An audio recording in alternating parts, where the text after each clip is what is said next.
So today we are going to conduct a webinar on deep learning and it's used to solve some NLP problems. Okay. Yeah. So this seminar has some prerequisites. It assumes that you will be aware of machine learning, neural network. In the machine learning, you will know about supervised and unsupervised learning, like linear regression, logistic regression, decision tree, etc. Right? And this will be talking at an introductory level on CNN. I will start introducing with neural network, then I will go into CNN, then RNN, right, at a conceptual level and see how RNN can solve some NLP problems. And I will also talk about the SOTA, so-called state of the art in machine learning, some of the SOTA models like transformers. Then I'll talk about BERT briefly. Then the one that is taking the whole world by storm, GPT-3. I'll talk briefly about it. And in this, I will also be demonstrating some code, right, to show you the working of some of the deep learning models. I have written a code in Python and using Keras framework, and I will show you those code, right? And we will also, at the end, we will also play around with some GPT-2, right, workings, right? We will see the applications of GPT-2, all right? So let's get started. So a little bit about myself. My name is Chandrasekhar, right? I have over 28 years of experience in the tech space. I was recently head of the data team in Common Floor. And prior to that, I had my own firm called Epians, where I was a CTO of the firm, where we created e-learning software for multiple companies. Right? I now have my own company called Native AI, which specializes in ML training and ML solutions. Right? So I conduct multiple workshops on machine learning, deep learning, NLP, data science, right? And most of my workshops are, as the name implies, hands-on, right? I give you some problems and then I expect I'll help you solve those problems using various frameworks. I did my BTech from IIT Varanasi and MS in computer science in the US, right? And I have trained many clients such as NTT Data, Samsung, PwC, Honeywell, TCS, Mahindra, Comviva, Maybank, many more companies, right? And as part of my consultancy endeavor, I take up a lot of ML implementation projects. I have worked on uh, deep learning, object recognition, facial recognition, facial detection, right? And I have used XGBoost, AdaBoost, right? Multiple boosting algorithms. I've used RCNN. I've solved many problems using varieties of deep learning and NLP. I have even used NLP for many problems like Twitter sentiment analysis, right? Using from the basic machine learning to the advanced right up to BERT, right? So whatever I teach is based upon my experience in having implemented many ML projects, right? So let me take you through my presentation. And guys, this is all interactive. So if you want, you can ask me questions at any point of time, but then I would prefer if you keep your questions and ask your questions at the end because I have a lot of material to cover. All right. And just so that in case some of you are not aware of the fundamentals, it will still benefit you because you will be learning about new things in machine learning, which is CNN, RNN, some of the transformers, and a lot of other things, right? Although at an introductory level. So we also plan to have basic machine learning workshops sometime in under 2-3 weeks, and those who are attending the machine learning for the first time, they can probably attend that same workshop also. So let's get started. Okay. So the agenda of this webinar is as follows. Right? I will be talking about at a high level what is machine learning, what is neural network, what is deep learning, what is CNN, how it is different from neural network, applications of CNN. Then I will be talking about NLP, traditional methods and survey. and then I'll talk about NLP using deep learning, and I will talk about some of the state of the art in NLP. Okay. And then finally, I can also take you through some of the other introductory programs I have on machine learning and deep learning. So let's get started. So what is AI? Let me just introduce you to the entire machine learning, artificial intelligence, data science workspace, right? So this slide will tell you how the entire AI, machine learning, data science, big data, NLP, all are interacting with each other. So as you can see, artificial intelligence is the content is the biggest subject, and that includes all of machine learning, and machine learning includes all of deep learning, and there are also other segments like question answering. NLP interacts a lot with machine learning and deep learning, and is a subset of artificial intelligence. And you have a field called data science, which is mostly part of artificial intelligence, but it also has some interplay with statistics. Correct. Then, of course, you have data, big data, predictive analytics, and business intelligence. And just as a review, let me take you through what is supervised learning. So supervised learning is a set of machine learning algorithms where you deal with labeled data. So you have a data which has both X component and Y component, and you try to find a relation between X and Y based upon the known values of Y. And when you get new value of X, you predict the new value of Y. Right. So in all supervised learning, there are two components, two parts of supervised learning.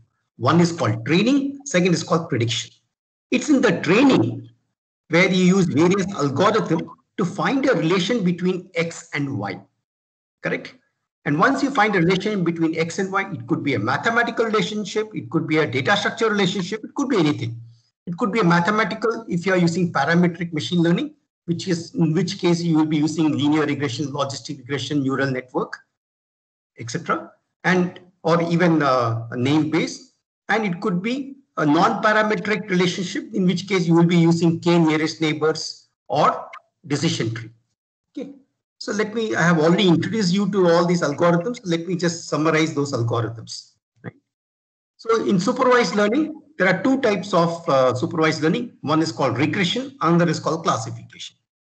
Regression means you are trying to find out the output which can be in any range of infinite values. For example, if you are doing housing price prediction or stock market price prediction, what is going to be the price of Jio stock in another week or next day or tomorrow, right? That's called regression.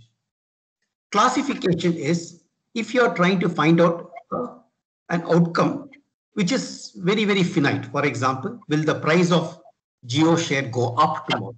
So there are only three possibilities: go up, go down, or remain the same. So there are only three.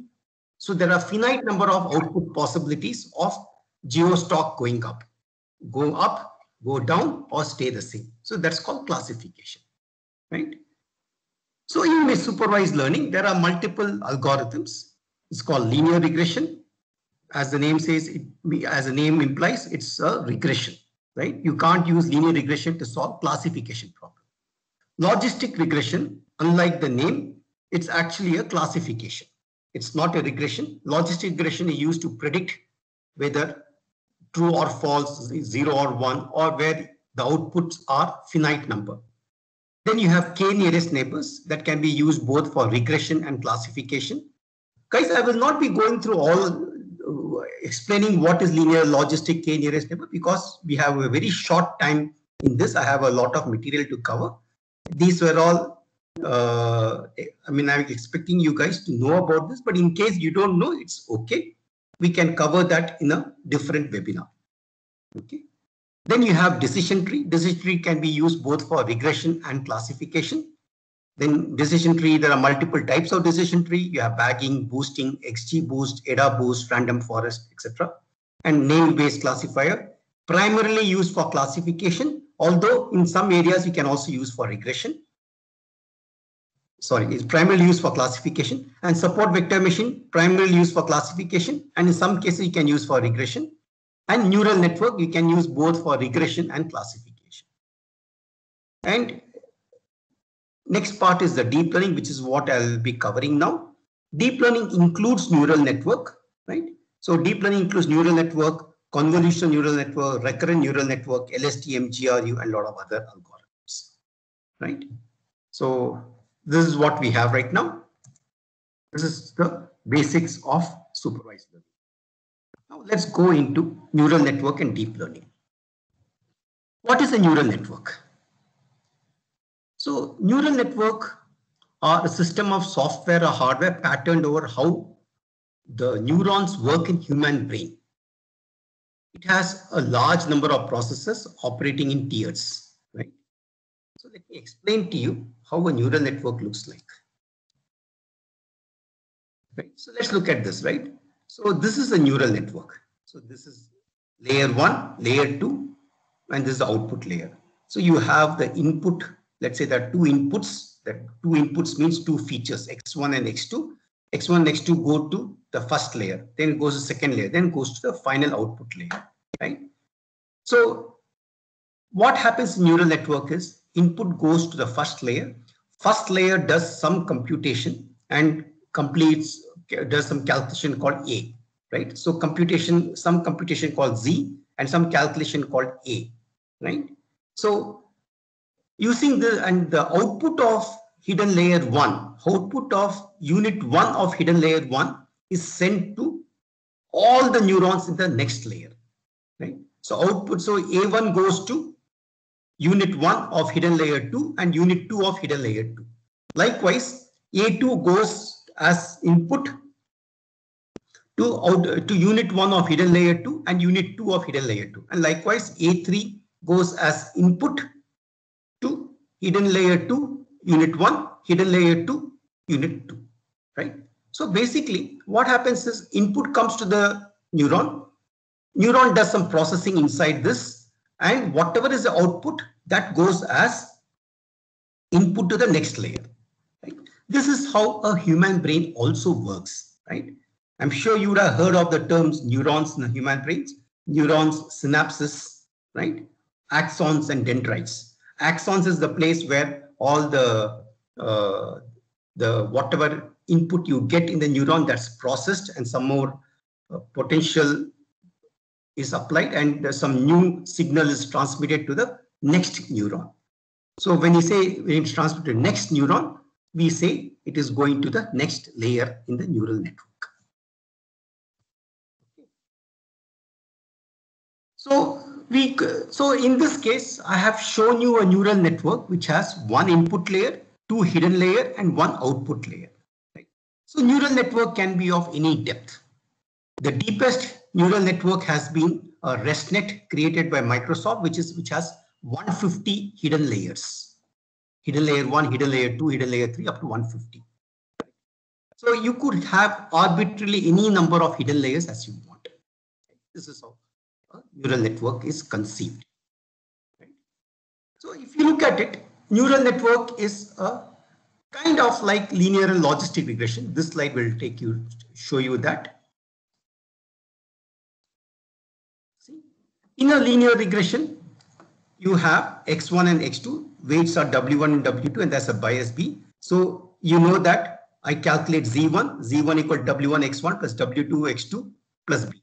This is, we can say that linear regression as a very simplified neural network with one output layer, no hidden layer, right? So this is the neuron 1, and output is same as z1, right? You would have learned it in linear regression, and y-pred equal to a1. This is a linear regression. It's a special case of a neural network which has one neuron and one layer, and this is a prediction.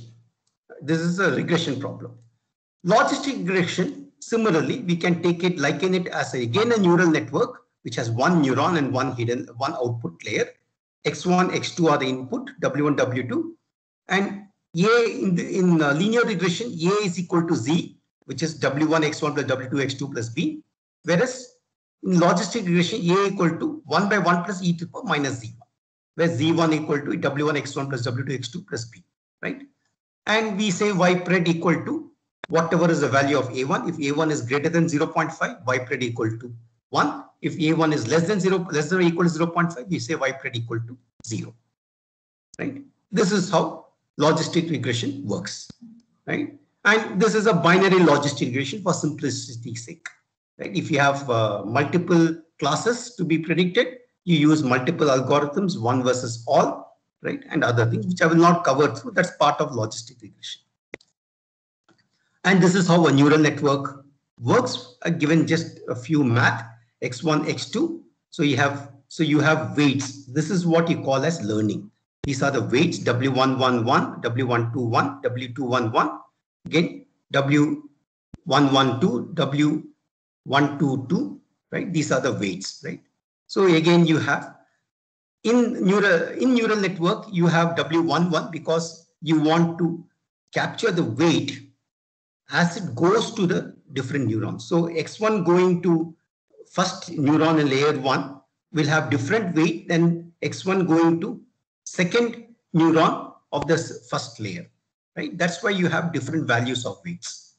And your job, when you do training, what do you do when you do training? In the training, you learn the values of W11, W12, W21, B1, B2, W112, W212, and so on. That's what you learn.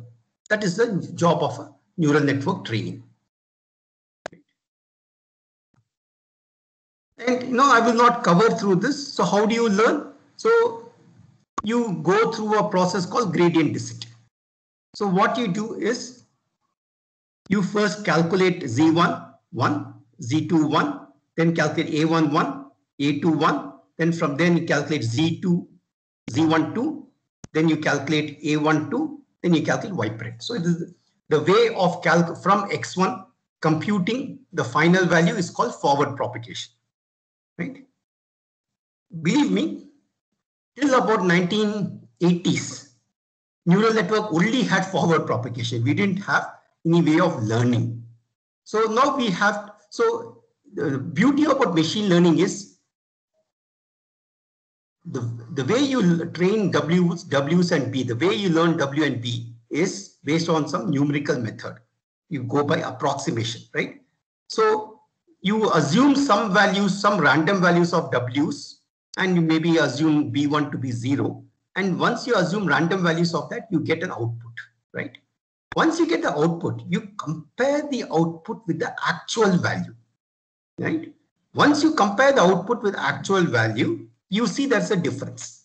And there are multiple ways of handling the difference. So it is this ability to capture this difference and learn from this difference called as mistake or called as cost. That is what makes neural network and other machine learning algorithms great, right? And this is called back propagation. So you find out what is the actual and find out what is the predicted and find the cost. So cost for a regression typically is 1 by 2m sigma of y pred I minus y labeled I whole square, right? And then you find the cost with respect to, you find the gradients with respect to dw1, 2, then dw1, 1, and then you do back propagation. I will not be covering that in this. If we want, we can go into more details in the actual workshop that I'll be conducting. Right? So, and instantly, if you are interested, this is the final equation of what happens in backward and forward propagation.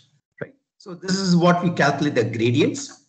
And after we calculate the gradients, we will use the method called gradient descent. This is the gradient descent algorithm. Let me go through the algorithm. You initialize W1, weights at layer 1, weights at layer 2, weights at layer L to random number, and biases at layer 1, biases at layer 2 to 0. Now, then once you initialize, initially the Y pred will always be 0, right? Because that's the, not 0, will be something. W1 will be some random number. So Y pred will be some number which is different from Y labeled. So that's what you find, AJ equal to forward propagation X0. Then you find the cost. Then you calculate DZ1 DZL, DWL, DPL, right? And then after you calculate the cost, you update the weights of W. This is where you call as learning from the neural network. So you update the values of W and B by using W equal W minus alpha DW, B equal B minus alpha DB.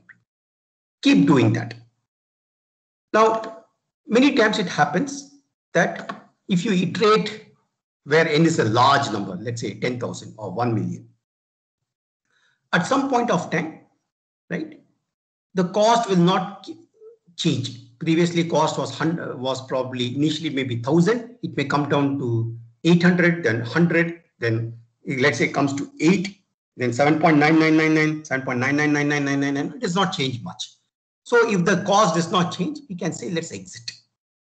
Or many times what happens is instead of cost going down, cost is going up, right? Then you have a case of wrong value of alpha. So that's called early exit criteria. So if any of these happens, we know that if early exit happens, we know that learning has not happened. So we have to change some hyperparameters, right? We have to change alpha maybe, we have to change n maybe, or we may have to change a different model or something like that, right? But if the cost does not change also, right, and the cost is high, that also means that model has not learned much, right? Those are some exception cases which we can deal with later. I will cover those in my detailed workshop.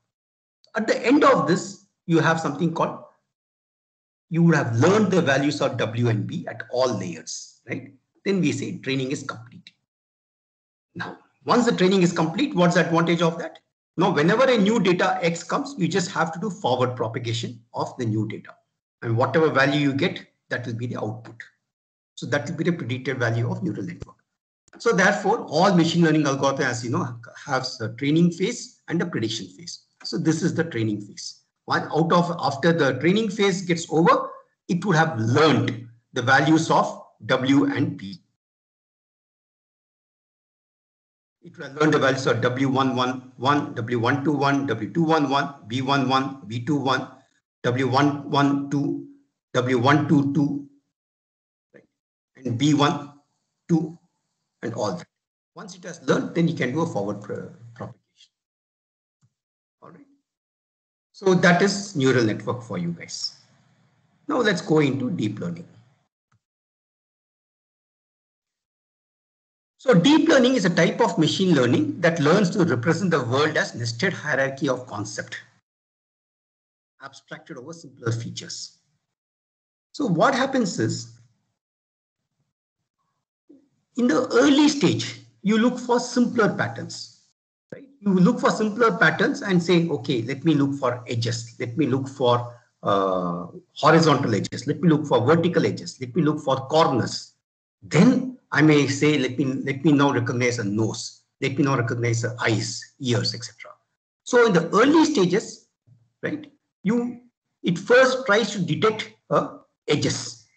Then the next layer it will try to detect corners. The next layer, it will probably detect a full nose, full mouth, full eyes, ears, etc. And in the next layer, it will probably detect a face, right? That's how deep learning works, right? So why did we make the deep learning work like this, right? So that is because of the following things. We wanted to, deep learning is what models a human brain like very truthfully. So way back in 1960s, the concept of deep learning was there in the people's mind, right? So what they did was to understand how the brain works. They put an electrode in a cat's visual cortex and they passed it visual stimuli. They passed an image of a vertical line, underline, slash, right, and backslash, etc. And they got different response curves for the same stimuli. They found that, so what happens in human brain is whenever one part of the human brain is activated. That means that has recognized the signal. So that part is active. Whenever blood goes to one part of the human brain, that means we know that that part is active.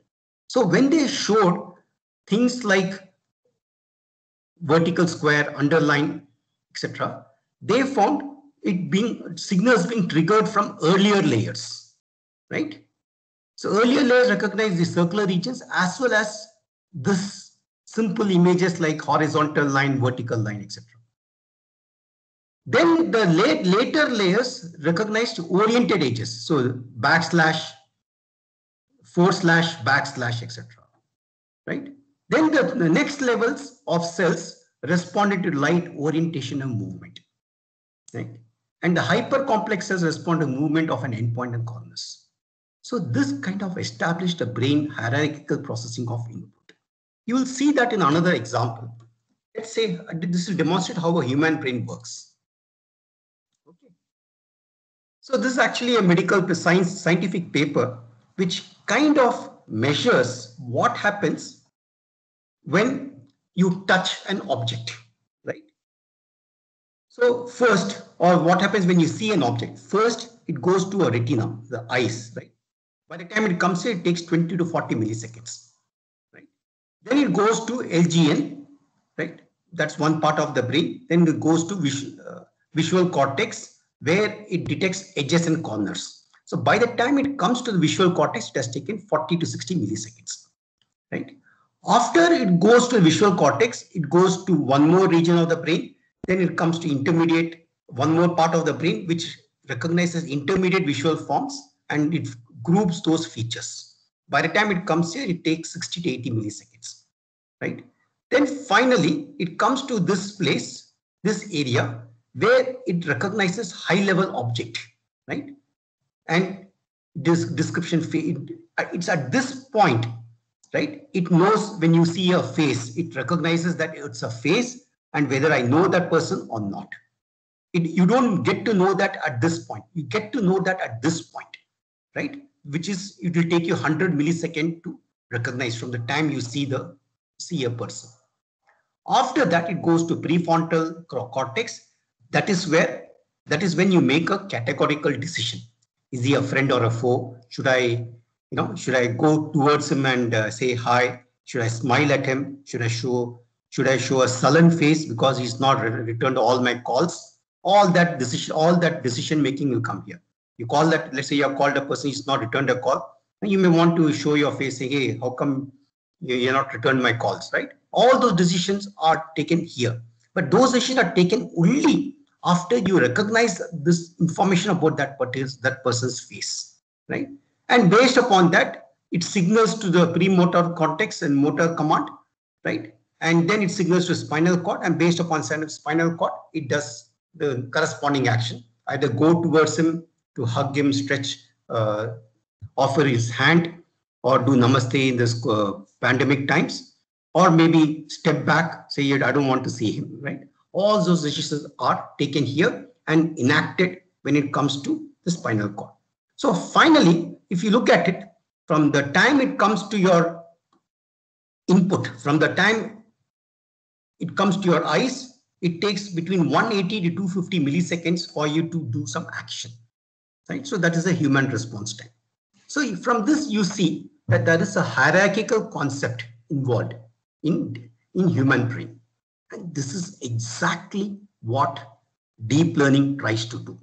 It tries to find out hierarchical concepts. So basically, whenever any raw data comes, it tries to find features, which we call as high-level object description of faces objects. It goes through multiple stages to formulate features. And using these features, you can make good categorical decisions. Right? I will give this analogy again when I'm talking about a concept called RNN. Okay. So let's come back to this. So CNN was modeled to work like this, and this was proposed by Yann LeCun in 1989. So much that this was such a fundamental discovery that they got Turing Award in 2019. So Yoshua Bengio, Yann LeCun, Geoffrey Hinton were honored with Turing Award in 2019 for their contribution in CNN and deep learning that models human brain. I mean, these and other people like Andrew Ng and all that, they are the foremost AI scientists in the world.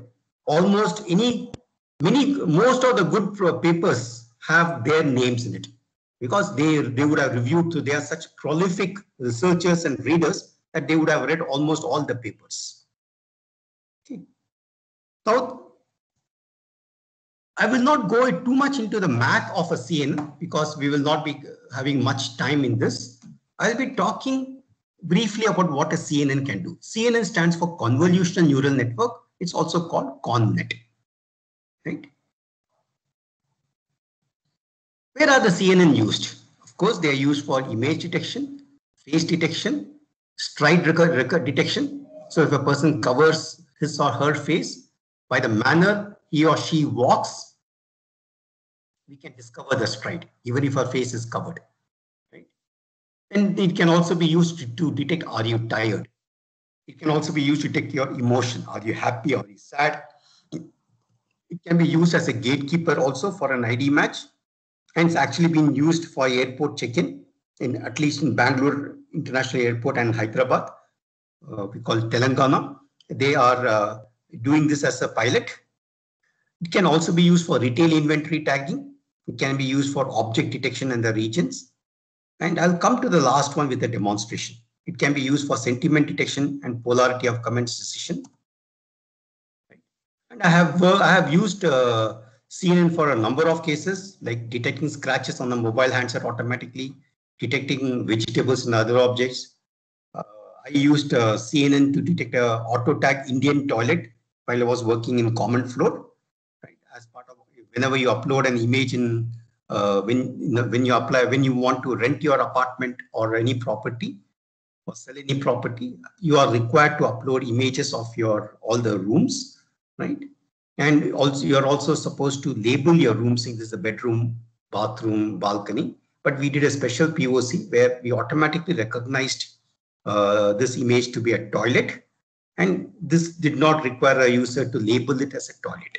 Okay? So that's one thing I worked on, and I worked on face detection using single shot learning for a startup. I worked on object detection to detect some UI elements from the image, right? Using CNN and RCNN, and identifying quality of maze from image. Some of these are some of the use cases, and there are a couple of other use cases I've worked. I can't talk about that because I have an NDA with the client. Right? So now we can't use neural network because what happens is in a neural network, you can't process all the images in a volume. Let me explain that to you, right? When you get an image, right? So image has 3 channels, typically, if it's a JPEG image, red, green, and blue, right? And each of this will have a resolution. So probably you have 100 by 200. That means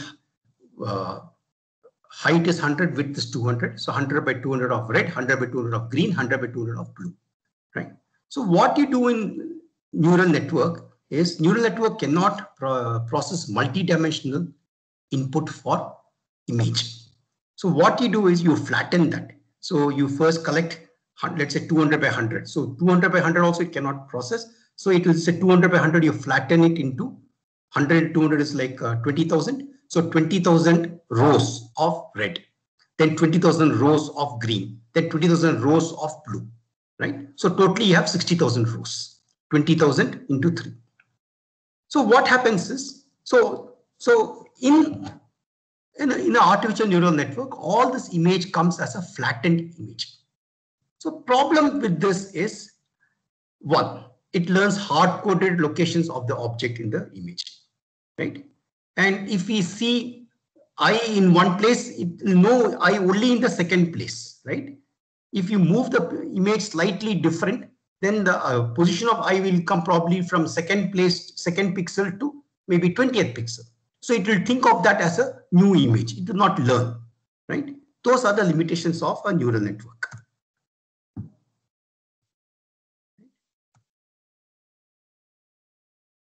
So these are the things we are trying to address using CNN. So CNN stands for convolutional neural network. What CNN does is it does not look at the image from flattened image. It can take the regular image, which is red, green, blue, or any number of channels, and it looks for a pattern in the image. Let's say you have a stop sign, right? So it is trained to look for a pattern called stop sign. Wherever the stop sign is there in the image, it will recognize that. That's the job of a CNN. That's the beauty of CNN. Right? And let's say, for example, you may want to be looking for multiple patterns. One is the pattern stop sign. Second, is the stop sign filled with red, or is it filled with green, or is it filled with blue? Let's say you have multiple things. So you will have multiple filters, right? So CNN, the beauty of CNN is it can do all this in one operation using multiple GPUs at the same time. So that's why CNN is very, very powerful and very fast, right? I will not take you through the math because in this short time, I don't want you to get overwhelmed with the math of the CNN, right? It's just suffice to know that CNN also works like neural network, except that you don't have, it shares the weights, right? Let me take you through this example. Right? So you have X1 W11, X1 W21, it won't be like that. So there will be W11 which will be shared by X1, there will be W12 that will be shared by X2. It's like that. So that way you have lesser number of parameters to train, and if there is a I somewhere in the image, where no matter where it is, it will detect that. Whereas in artificial neural network, if there is an I in position 1, W1 will detect that. If there's an I in position 2, W2 will detect that. That's not what you want, because when you want to when you want to recognize a I, you want to recognize wherever it happens. You may want to say, yeah, I recognized there were two I's, I1, I2, and I1 was at a region so and so, I2 was a region so and so. That you can do. Right? But basic point is that you have to recognize an I. What is an I? So once you recognize an I, where is the location of that I? That can be found out using localization, right? Localization. That's another concept of CNN. I mean, I will not be covering that, but those are the concepts those are the methods you will use to find out where is the location of the I in the image. Likewise, if you want to find where is the location of the car in the image, how many cars are behind me, how many cars are ahead of me, how many cars are left of me, right of me. Again, you have to first recognize what is the object to the left and right of me, how many such objects are there. To recognize what is the object left of me or right of me, you will be using a CNN, because CNN is very good at that. And how many objects are to the left of me, how many are right of me, you will be using object location, object localization, right? That way it will tell you the full picture. Typically, the CNN works using two operations, convolve and pooling. Correct. Convolve, let me take you through an example of a convolve operation. Right. So let's say this is an image, right? I've taken it as a black and white image, right? Which is probably 6 by 6. Just for simplicity of calculation, I took it as 6 by 6. Right? Typically images, this is too small for CNN to recognize. Probably we'll have 100 by 200, but just for illustration. And this is the filter. Correct? Now, when I apply this filter using convolve operator, let's look at this. I do apply this to put 1 here, 1 here, 1 here, 0, 0, 0, 1, 1, minus 1, minus 1, minus 1. Multiply these two. So let's look at this. So if you see this, I multiply 1 with 1, 0 with 2, minus 1 with 3, 1 with 20, 0 with 0, 6 with minus 1, 19 with 1, 4 with 0, 0 with minus 1. And I add them all together, right? You get 31. Likewise, for this, you shift one stride to the right, then do this, then do the same operation. This is called convolve. Then do the same operation, right? Then do the same operation. Then you go to one row below, right? Then you go to do the same operation, do the same operation, to the same operation, and so on. Correct. So this is what you get when you convolve with a filter. So of course, the 6 by 6 matrix is reduced to 4 by 4. Right? We can make it so first slice guides through this 1, then it guides through this 2, then it guides through this 3. Finally, it goes through this when it goes out of space 4. Therefore, you have 4 columns and 4 rows. That's how a convolve operation works, right? Then there's something called pooling, right? Typically, you have max pooling. So again, let's look at this as a pooling. So let's say this is the thing, and you want to apply a pooling. Let's say you want to do max pooling. So what it will do is you say max pooling 2, 2. It will take a grid of 2, 2, extract out that values from that grid, and then find out what is the maximum value in that. So in this case, maximum value is 52. Right? So write 52. Then it goes to strides by 2. Then it takes this one. So in this case, maximum value is 3. Can you all see my screen, guys? So this is the maximum value you get. And so that is the maximum pooling. And you can also do average pooling. You can do minimum pooling, etc. Right? So these are the methods by which CNN works. Let me show you an example of why CNN is so good at pattern recognition. Let's say you have an input image. Right? So you have an input image and it has a pattern slash. So in an input image, 0 means nothing and 1 means there is some darkness here, some pattern here, something is there happening there. So 1 and 1 means it's a slide, it's a backslash, right? So here in this image, backslash is in lower right corner, whereas in this image, backslash is in upper left corner, right? So using convolve operation, now I'm showing you how a CNN is very good at detecting patterns. So no matter where this backslash is, it will detect. This is what this example shows, right? So I run through a filter 1001, randomly selected, I mean, not randomly, I intentionally selected this filter and I selected this, and when I do a convolve operation, I get this. Then when I do a max pooling, I get 2. Likewise, when I do a convolve operation on this, I get a different value where 2 is on the topmost, right? When I do a max pooling, I get 2. See, at the end of max pool, I get the same value 2. So this 2 indicates, can be used to indicate, hey, I found a backslash somewhere in the image. So this is the beauty of CNN. So if likewise, if this image was found here also, it will be able to find this image. So this is a simple example by which you can understand how CNN detects the patterns. Okay. Now, I will also take you through some code, show you some code which shows how, what do you mean by detecting filters, right? Let me take you through this code.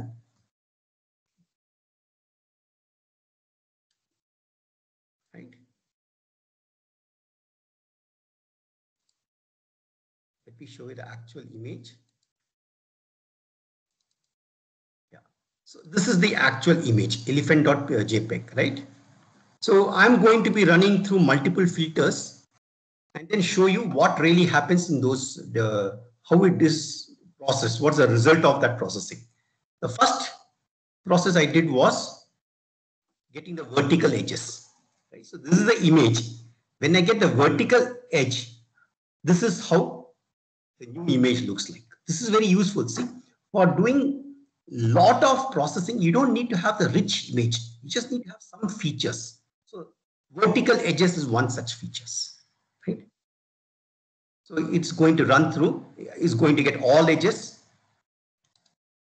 Right? So when it gets all edges, see, this is slightly different from just the vertical edges.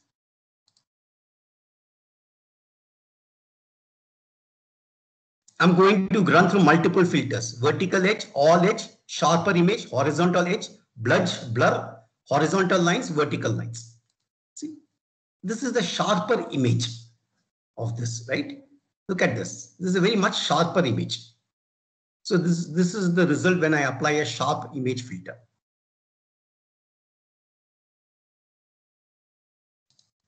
And this is what happens when I get a horizontal edge. Right? Horizontal edge means it takes this subtract it with this, take the difference, and so on. Then we'll see the blur next. And you see, this is the blurred image.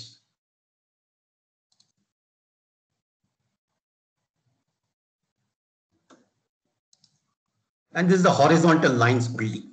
You can't see much changes in the horizontal lines. Then you see vertical lines.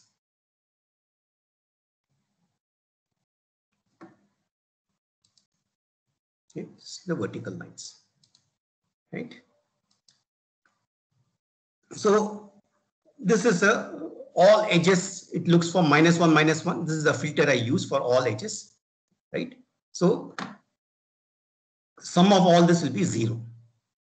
Sharp 0, -1, 0. These are the various filters I have used to extract out the features I'm interested in. This is what you do in CNN. Let's come back to the presentation. So what happens is, once you look for these patterns, in this example, I specified the following filters. I specify filters to be all edge filter, sharp edge filter. I specify the value of that. In the real life scenario, you don't have to specify the value. Just like a neural network, these are all called the weights, right? You can make them random initially, and you just have to tell them the shape. Shape is 3,3, or maybe you can make it 3,2, or make it 2,4, any shape you want. Right? That's all you have to specify. And through gradient descent, it will learn the values of those filters, which means learn the value of W and P. Right? That is the reasons why this is the beauty of machine learning as such, and especially true of neural network and CNN. And one of the advantages, you would have heard of some topic called feature engineering, right? There is less of feature engineering in deep learning because the CNN automatically learns features. You just have to give it a template for feature learning, it will learn those features. Okay, we already covered that.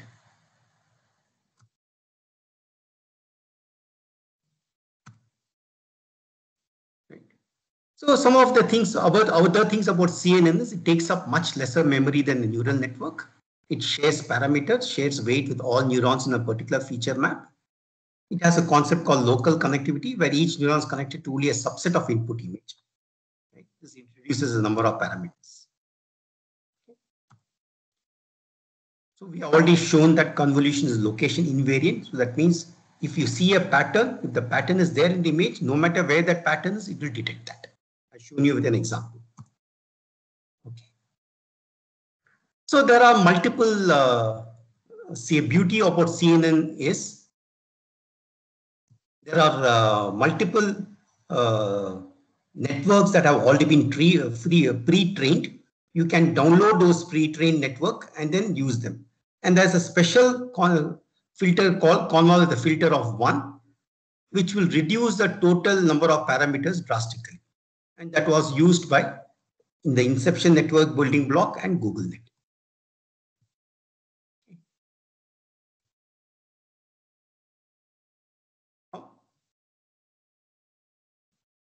Any questions on CNN? Anand, can you throw open to all the attendees if there are any questions in neural network and CNN so far? Then I'll start with NLP.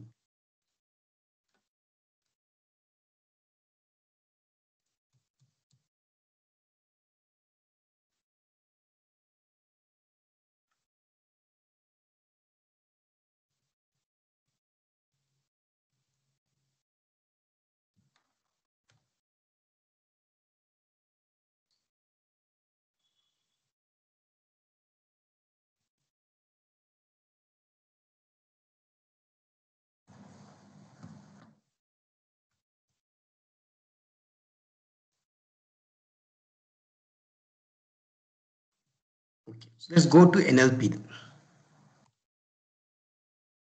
What are the common NLP tasks? You have text classification, right? Then you have in the text classification is sentiment classification, polarity classifier, email identifier, who sent this email, spam classifier, intent classification, which is used in chatbot. Then you have intelligent personal assistant, which is Siri, Cortana, Alexa, Alexa or Echo.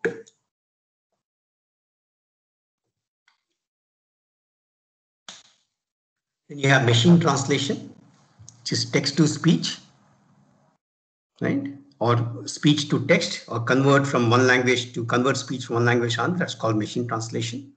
Then you have chatbot, Autobots, which are basically used to automatically process all the customer service queries and then address them in an appropriate manner.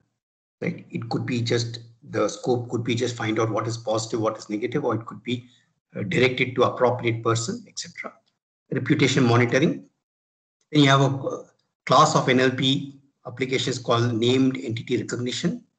Then prepare a summary of a passage, topic identifications in a document, question answering, next character word sentence prediction, generate sentences of a particular style, language modeling, which is the most important part, which means you predict the next word given a sentence. For example, if you have a sentence, the car ate a banana, you know this is nonsensical, correct? Because car is a non-living thing, car cannot eat a banana, right? So you want your program to learn what are the possible correct sentences. So it learns that using a concept called language modeling. So language modeling is you give it the entire Wikipedia or entire correctly formed sentences. From the correctly formed sentences, it will learn that if these are the words that have appeared so far, what is the likelihood of the next word, right? So it predicts the next word given a sentence. It will predict the missing word in a text. It can also be used for automatic spelling corrector. This is more comes under the scope of character modeling, not language modeling. And that this is used in many places for spelling correction, right? So when you in auto type or in auto suggest, right? When you say THERI, right? So it automatically correct THEIR or THER, let's say, and then it will suggest E as the most likely character after you type THER, right? All that happens because of NLP, because of character modeling for that particular language. So earlier, we were using logistic regression, naive Bayes, and probabilistic models to solve this, right? Solve these kind of problems. So probabilistic models means you will be using Markov models, hidden Markov models. I will not be covering all this in detail, right? It's just that I'm assuming that you will know about it, right? Let's go through the problems with that. So problems with the earlier ML approaches was accuracy was not good for many NLP tasks, such as even sentiment analyzer. And many tasks such as name entity recognition cannot be done using traditional ML approaches. And probabilistic models are still used, and you use a combination of probabilistic models and DL, but DL is giving very good results as a lot of learning and correction happens. So today, in today's world, we use DL and probabilistic models to some extent for most of the NLP tasks. Okay, I'll cover more deeper into why we have stopped using traditional ML approaches. Okay, so let's assume we are going to take one of the NLP tasks we are going to evaluate is sentiment analysis. So you would be aware of the bag of words, naive Bayes bag of words approach, right? So let's say you have a sentence. I'm happy that I did not go to movie versus I'm not happy that I did go to movie, right? So in a bag of words, the order of the word does not matter. If you look at the first two sentences, the words, there are no new words. The words in sentence one are exactly same as words in sentence two, right? So if you use bag of words, right, it will give the same prediction, same sentiment analysis. First one it says is negative, second one also will say negative. Whereas we know that by looking, if we look at the order of the words, we know that first one is positive, second one is negative, right? So the earlier approach could not handle this word order. One of the earlier approaches, we said that all the features are independent of each other. So I is independent of am, is independent of happy, etc., etc. But we know that that's not the case, right? When you have I, right, you're more likely to have am than directly happy. So am is going to be very highly correlated to or dependent upon what is the previous word, right? And likewise, I'm happy, today is sunny and I'm happy are more likely to occur than sunny and sad. Hot and humid is more likely to occur in a sentence than cold and humid, right? So in real world, so in traditional approaches, we assumed all the features, that means all the words are independent of each other, but in real text, the words are dependent on each other, frequently co-occur. Right? And many times, because order is important, we need to look ahead words. We need to go to the end of the sentence before making a decision. Right? And traditional machine learning did not have a look ahead. And another thing, in traditional machine learning, it knows only about the words it has been trained on. Right?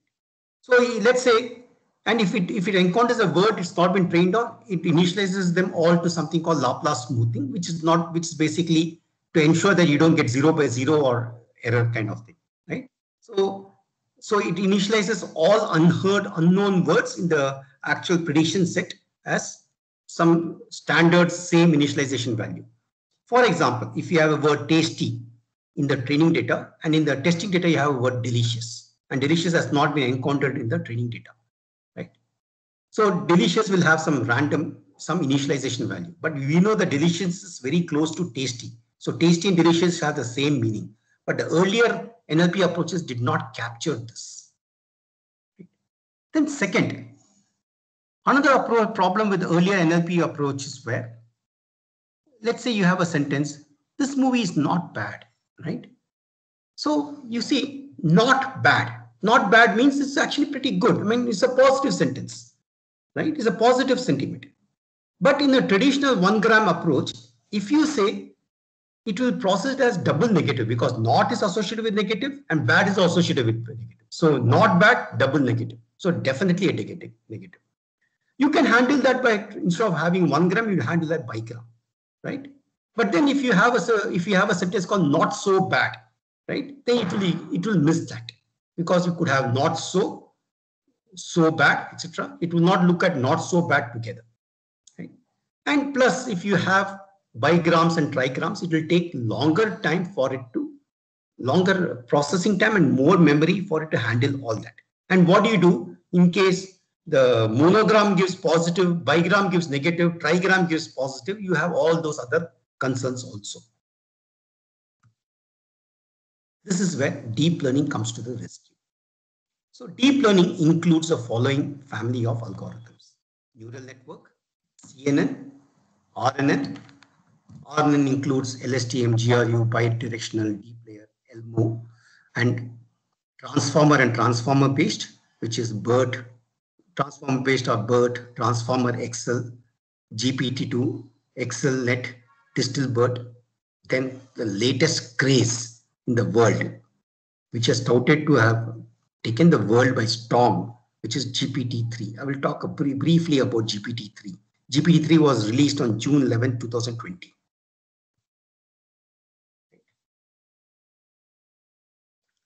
Let me take you, see, this is all a conceptual presentation. Now I'll take you through how deep learning solves the problems.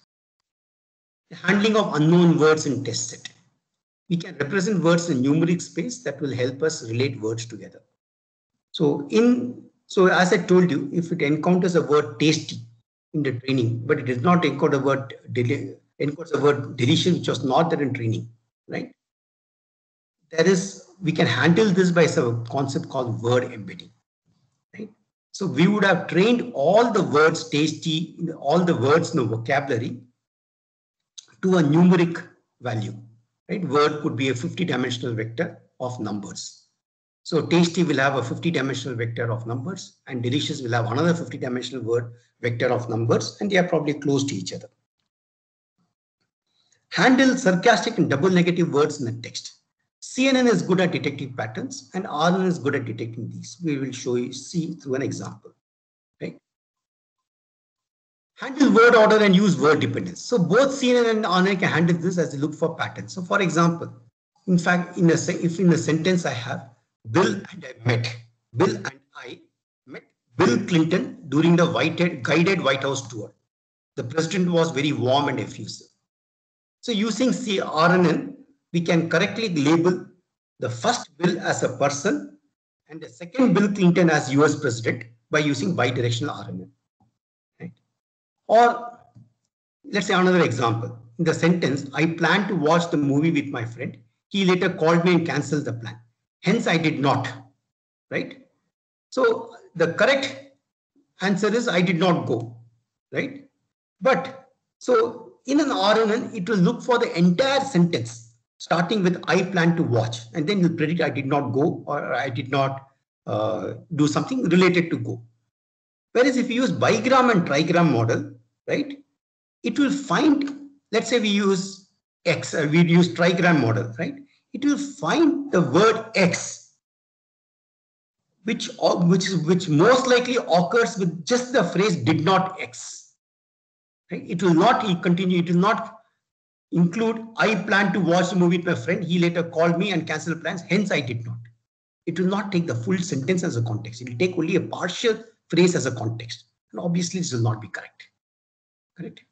RNN and transformer and other things, they solve this problem. Okay, of course, there are some problems with RNN also. That's where transformer came, right? But anyway, conceptually, RNN solves this. So from this, you would have understood RNN processing is not limited by 2 gram or 3 gram. It looks for dependency in the full para.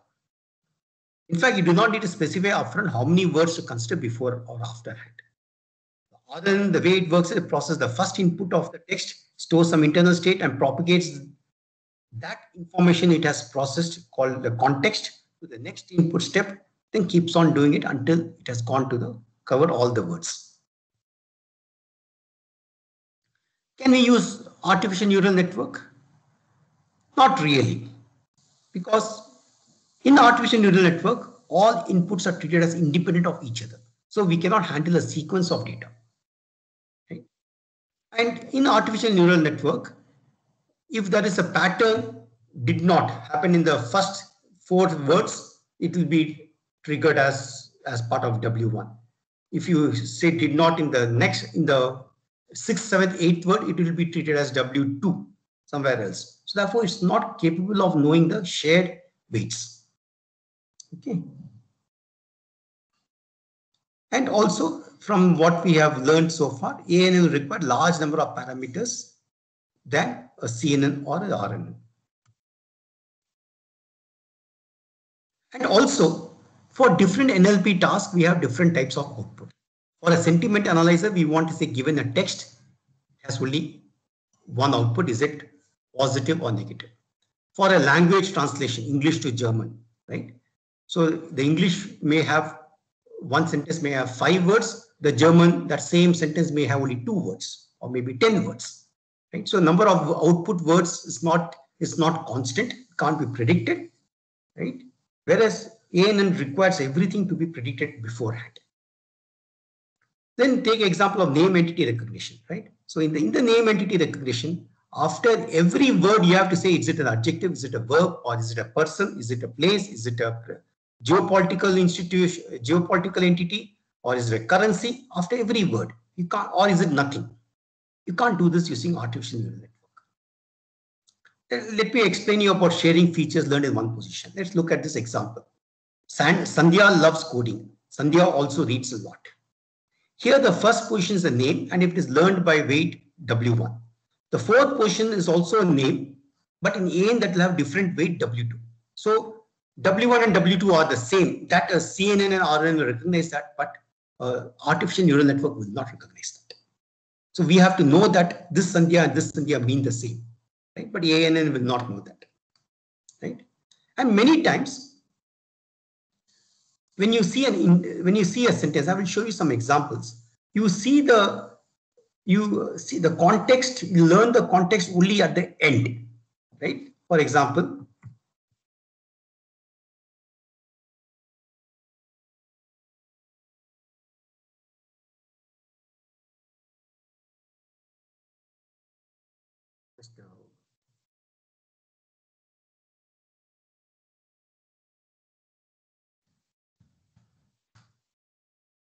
let's go to this slide. Bill and I met Bill Clinton during the guided White House tour. The president was warm, right? So I know that Bill Clinton is the president only after going to the next sentence, right? So that means I should have bidirectional. I should look from left to right as well as right to left, which I cannot do in an ANN. Because ANN is always left to right. It's not right to left also.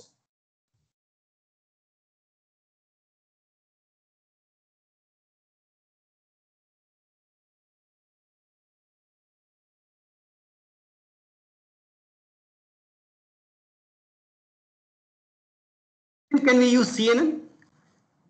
Surprisingly, CNN has been used quite a lot with some hacks in many of the tasks, right? So CNN is very good for in detecting patterns because it's location invariance. So it can detect a pattern like stop, assign anywhere it occurs. Likewise, it can be trained to recognize a pattern in the text, right? And use that. I have written a lot of sentiment analyzers using CNN. I will not demonstrate it now. I'll probably, because too beyond the scope for this introductory session, but I have used CNN quite a lot in many NLP tasks in my research projects and also in my commercial applications. Okay. But you have to do some hacks to use CNN. But when I use CNN, I use the aspect of CNN, which is it looks for a pattern.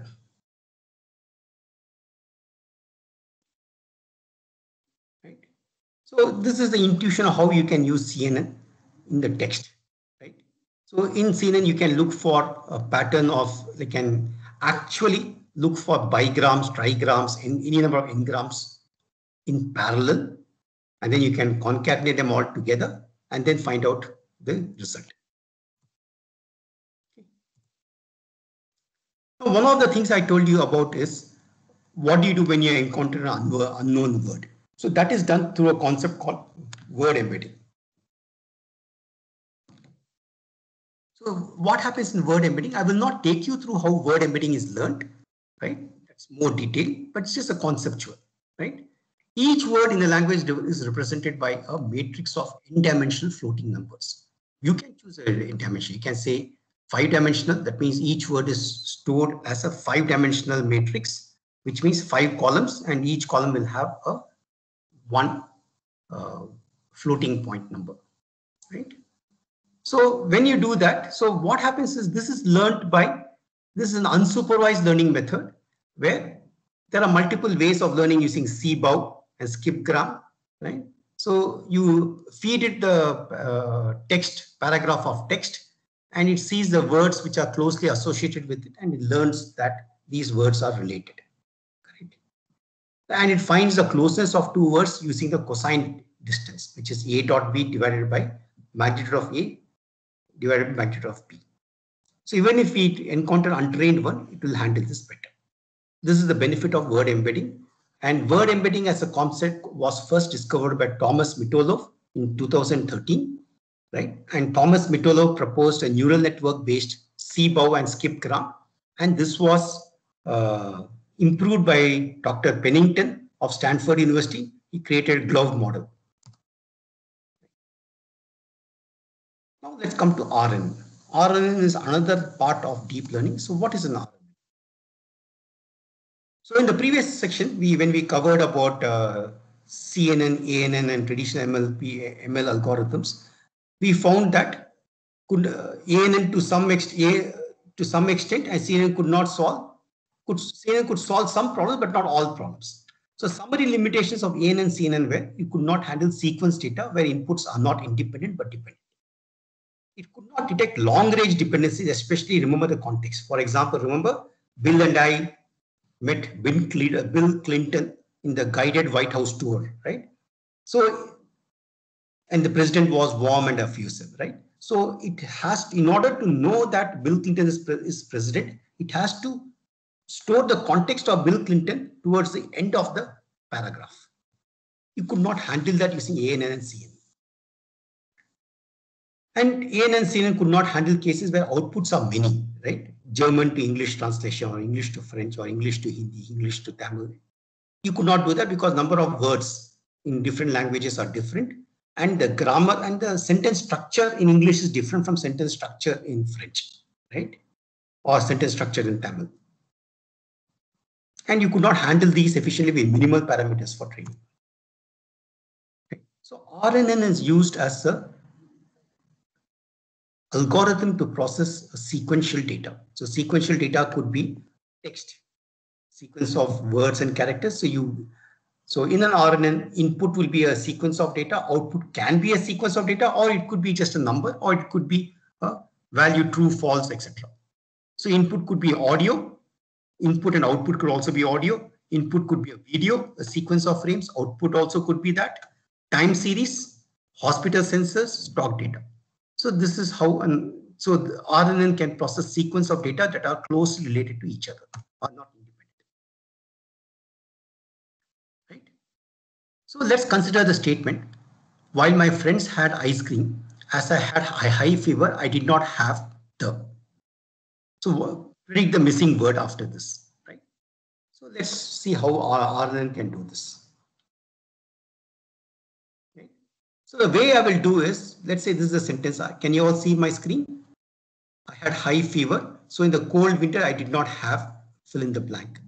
So what I will do is I will create a unit 1, unit 2, unit 3, unit 4. So as many units as there are sentences, as many as there are words, right? So each unit I feed the word the corresponding word. So this is called time step 1, had is time step 2, high is time step 3, fever is time step 4, dot is time step 5, and so on. So each of them go to individual RNN cell. It goes there, it computes some state, and that state is fed to the next cell, and that's fed to the next cell, and so on, right? So in this, because it computes one state with respect to the current input and the past input, right? This state helps it carry the context right up to the end.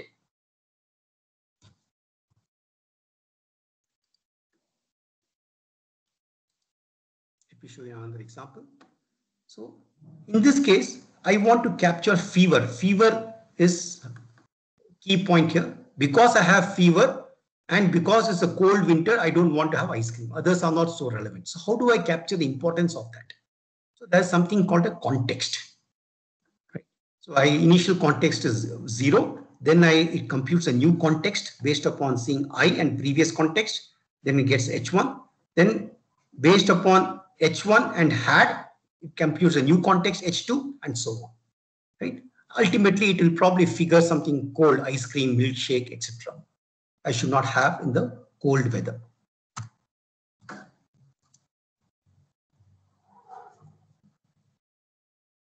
So this is the conceptual definition of an RNN. So RNN process sequence of data, audio, time series, video, text, etc. So RNN is a sequence of units, and each unit takes as input one time step of the sequence data. The first unit takes the first input, does some processing to store relevant data, and this relevant information is called the state, and this state is transferred to the next unit. And this state is also called the context, and this was seriously lacking in ANN and CNN and other ML algo.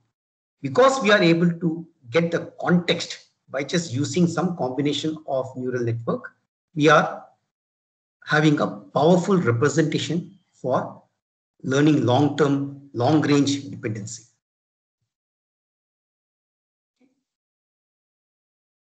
So as I've explained, this goes on until the end of all the input, and this is how RNN works. Now, the question is, what is there in this each unit? Simplistically, each unit is just a neural network, and it has one hidden layer and one output layer. And that's also optional. It may have an output layer, it may not have an output layer. It depends upon the type of RNN we have. So, and each neural network takes two inputs, the current time step input, which is the word I had high fever. So each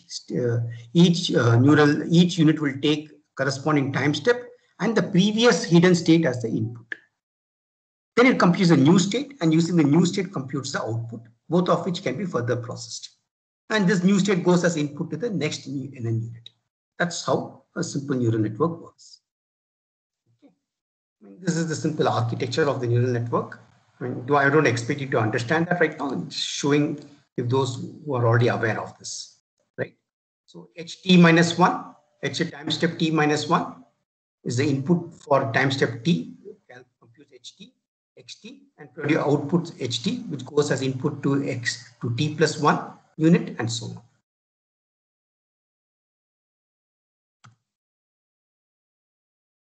Now there are multiple types of RNN. Both input and output can be a sequence of same length, which is name entity recognition with names marked or DNA sequence. Both input and output can be sequence of different length, which is machine translation, translating English to French, etc. Input is a sequence and output is a number, which is a sentiment classification. Input is one type of sequence, output is another type of sequence, which means we are doing video captioning, speech to text, text to speech. So in text to speech, input is text, output is speech. In speech to text, input is speech, audio signals, and output is text. In video captioning, input is video frames and output is a combination. Its output is just text, right? And then you could have language modeling. Input is the initial word and output is prediction of the next word in the sequence. So let me explain to you some of the architecture. So let's say you have a sentiment analyzer. This will be the architecture for sentiment analyzer. You can look at this. Input is sentence text 1, text 2, text 3. Final output, there's no output from each of the unit. There's only one final output, which is white hat, which predicts the sentiment. Right. Let's look at language modeling. Right. Input is the first word, predicts the output, and that output is fed as input to the next word, neural, and so on. So this is the definition of an RNN using for language model. So this is the machine translation. So this is the input. Magnify this. So you have multiple inputs, 3 inputs, and maybe ty number of outputs. So all these inputs are processed. Instantly, this is called encoder and this is called decoder, right? And each of them will predict the output for each word in that target language. Right? This is a simple what we have covered. Input, each unit has an input and output and previous state as an input, right? Then this could be, we can say as name entity recognition.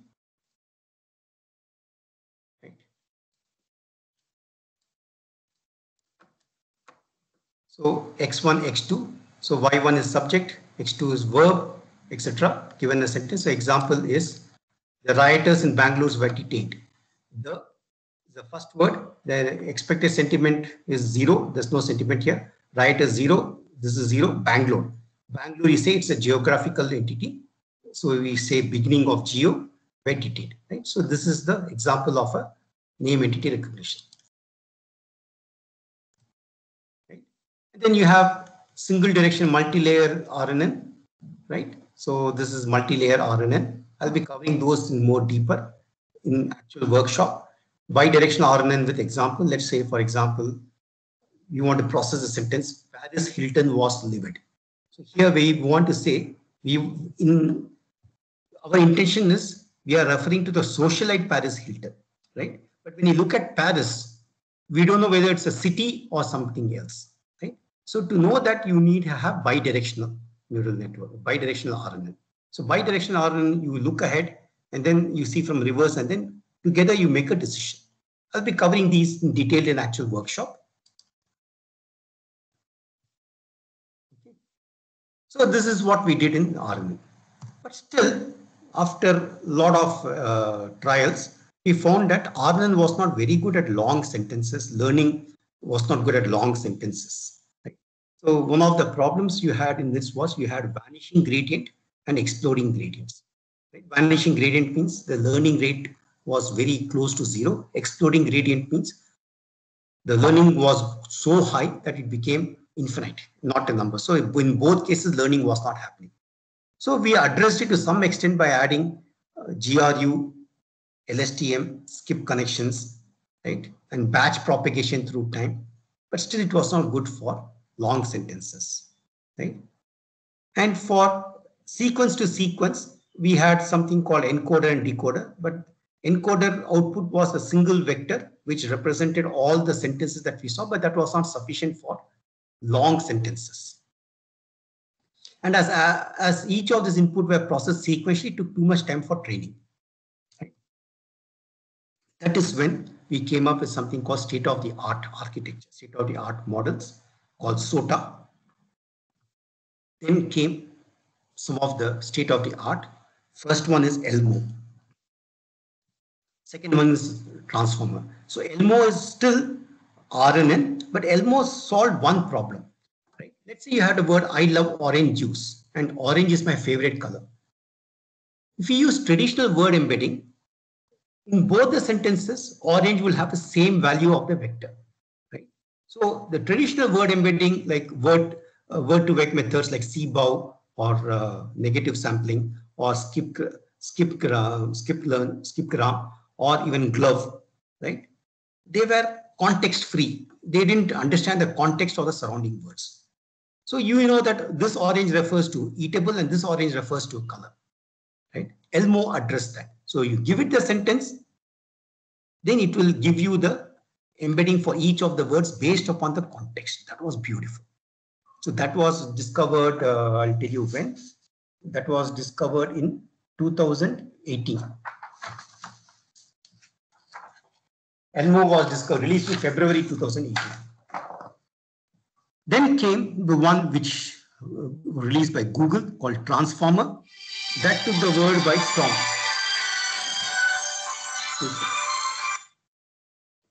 Hello?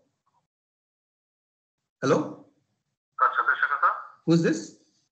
I'm calling from Farmback. I'll call you back later. Right? So that they simplified it to Transformer that was released by Google, and that revolutionized the performance of many NLP tasks. Right? Out of Transformer, which was created by Google, was born one more framework called BERT, and through sequence finally came result in DistilBERT. Then there were some limitations in BERT that was addressed by Transformer XL, and then Transformer XL was bettered by XLNet. Then parallelly, development of GPT-1, GPT-2, and GPT-3 took place. Okay. So this is the timeline. Right? Word to vec was discovered in Jan 2013. Glove was in Jan 2014.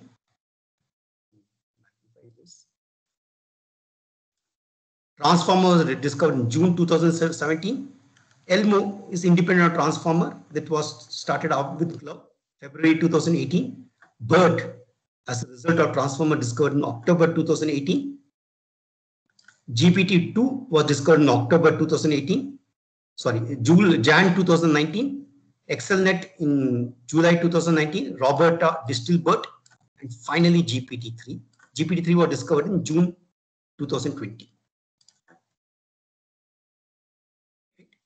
So the problems in LSTM, GRE, RNN were they were not learning long-term dependencies that good, that nicely. For short sentence, it was good, but it was still better than RNN, but it's still not good enough. Right? In CNN, in computer vision, there was a concept called transfer learning. But transfer learning means you train it for one particular task and reuse the weights for other tasks, right? But that was not happening effectively using these methods in NLP. And training time was very time consuming even in GPU because they're not parallel. Everything is sequential. and you required specific label dataset for every task, right? And we also found that one final hidden vector could not capture effective context for decoding translation. This was addressed using attention layer, which I'll not cover, but it's just a concept of saying each word has some importance. It's not like I went to mall to eat, to have pizza, right? So at the end of that, you have one vector saying, representing I went to mall to eat pizza. Then you take that vector and then convert it into German or Tamil or Kannada or other language, right? That was not an effective way. So instead, the attention layer said, oh, I is also important, went is also important, to is also important. How important? I will learn it using a neural network. That was the concept of attention layer, right? And the decoder gets all the attention layers for each of the words, and based upon that, it forms. That was much better. The blue score was much higher, but it was still, it took too much time to train because everything was happening sequentially, right? So let's take another example. Let's say you have a sentence, the tiger was too tired. So when it saw a baby on antelope, it did not pounce on it as it did not have any energy to do the act. This is a valid sentence, guys. So we know from this that first it refers to tiger, second it refers to antelope, and third it refers to tiger, and act refers to pounce. You have to learn all these relations, right? And you could not capture this effectively with just RNN. Attention capture to some extent. That's when we had something called transform. Transform is the evolution of encoder decoder, right? And it does not need RNN or CNN in any other transform model. Everything happens in parallel, and it was discovered in this paper in 6 December 2017. Right? So transformer conceptually, it has something called a self-attend. It has two packs, encoder and decoder.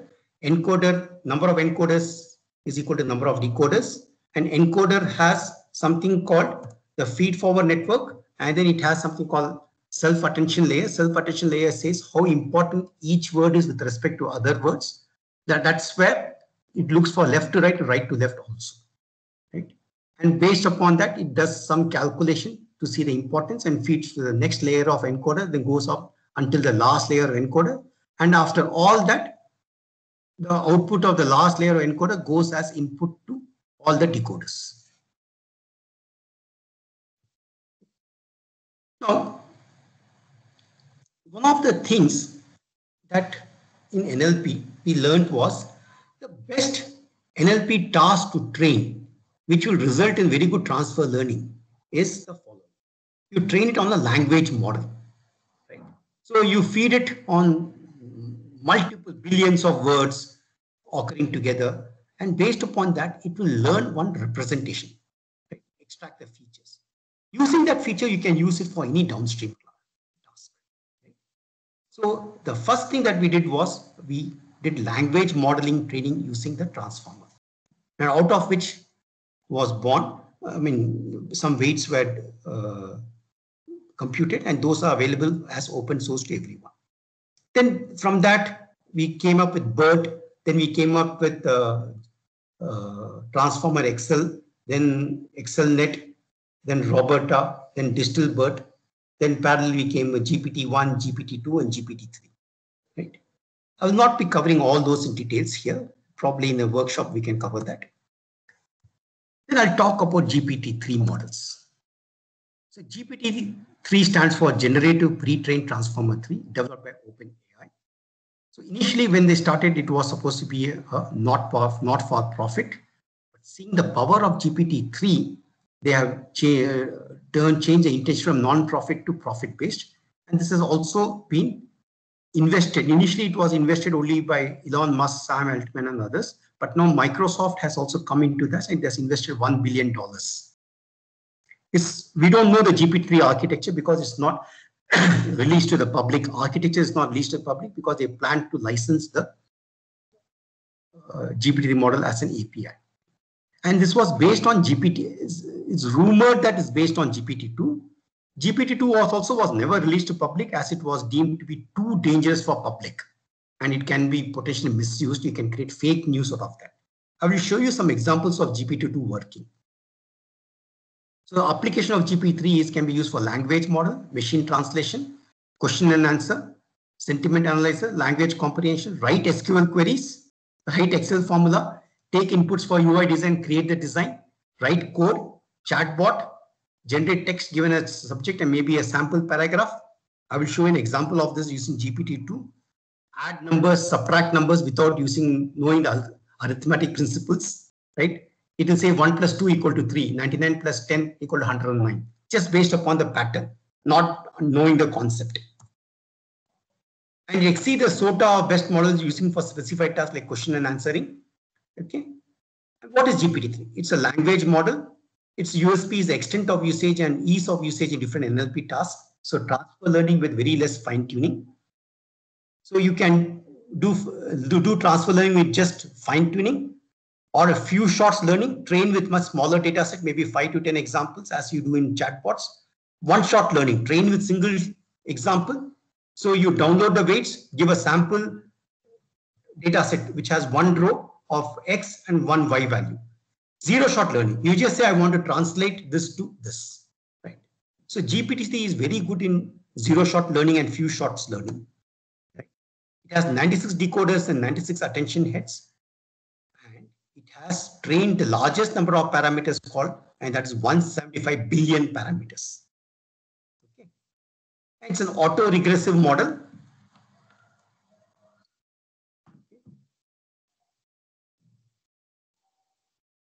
And it is said that if you take the fastest GPU today, it would have taken 355 years to train the GPT-3. And it has been trained over Common Crawl of 410 billion words, web text 19 billion, books 67 billion words or tokens, Wikipedia 3 billion tokens, batch size 3.2 million.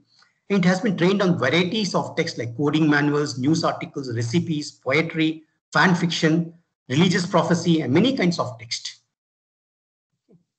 So what is it good? Why is it good? Because it has 175 billion parameters, and GPT-2 had 1.5 billion and GPT-3 has 175 billion. And GPT-2 was released in 2019 and GPT-3 was released in 2020. So basically, every year and a half, it learns 100 times the previous. What is the power of that? So it has achieved something called meta-learning. Meta-learning means the GPT neural net is not retrained to perform a specific task such as sentence completion. Given an example of a task such as incomplete sentence, it automatically completes the sentence, right? So you don't require, is the power of zero-shot learning. Right? And it's been very good at trivial facts answering, right? Performs best within 3 points of human accuracy for COQA. It's a free-form conversational data set. On another data set, it's just outperforms the best fine-tuned BERT model, right? On Stanford question answer data set, right? It has improved just on few shot learning, it has improved its F1 score by 10%. Right? So there is a lot more details you can find out by looking at this paper. Some of the fear of GPT-3 is, if you can liken, many AI experts liken one parameter equal to one synapses in human brain. So number of synapses in human brain is actually 100 trillion. And current state of the art GPT-3 has 175 billion and its power goes up by 100 times every 1.5 years. So how long will it take to reach 100 trillion? 1.5 to 3 years, right? So when it reaches 100 trillion, it will have enormous power. Although it's just a fear, can it mirror human brain? No, still no, because in natural language comprehension, it was very poor. It achieved a score of 20%, 30%, even GPT-3, but it's just a source of worry. Maybe in non-cognitive tasks, it can replace human being, but for cognitive tasks, because of understanding semantic meaning, we have long ways to go. I'm just telling you, laying the data out there for you. And this is one of the reasons GPT-3 is still not released, because they want to control on the applications of how developers use GPT-3. So even I have applied for a license for GPT-3. I still have not received it. You have to access through an API key.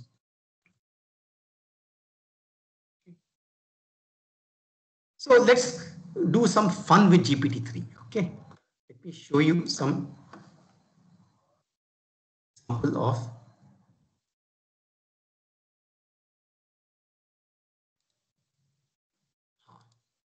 right. So this is a GPT-2 model, right? So I will give it some starting text. I'll ask it to complete the text, right? Let's say I give a text.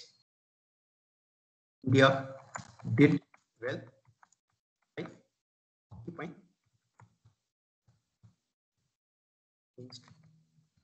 China in Ladakh, occupying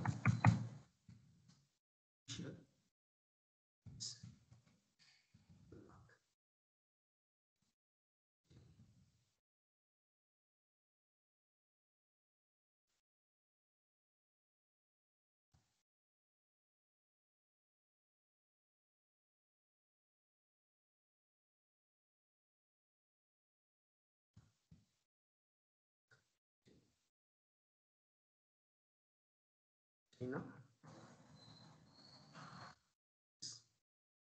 I'm going to ask generate text. See, look at it. Look at the text is generating. It's almost realistic, right? China is now trying to achieve its stated ambition of establish dominance over Indian land by controlling its mountain ranges. China is already claiming position on large range stretches of India's northern borders, etc., etc. Continue generating.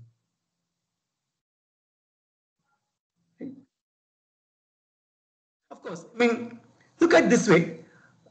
If you know the subject, if you know the news well, you know the last sentence. After its early success, China is now in a position to inflict serious damage on the Indian military capacity to resist. Right? This is wrong, right? Because this contradicts what has been stated so far, right? But a newcomer who does not know the context can believe this, because this is, from the sentence point of view, it's grammatically correct.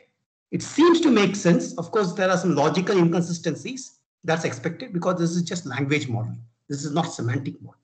So this is the power of GPT-2, guys. And GPT-3 is 100 times more powerful than this. And I don't have access to GPT-3. I did it with GPT-2. So this is the outcome of GPT-2. So that's all I have, folks, for today. So I think that completes my session.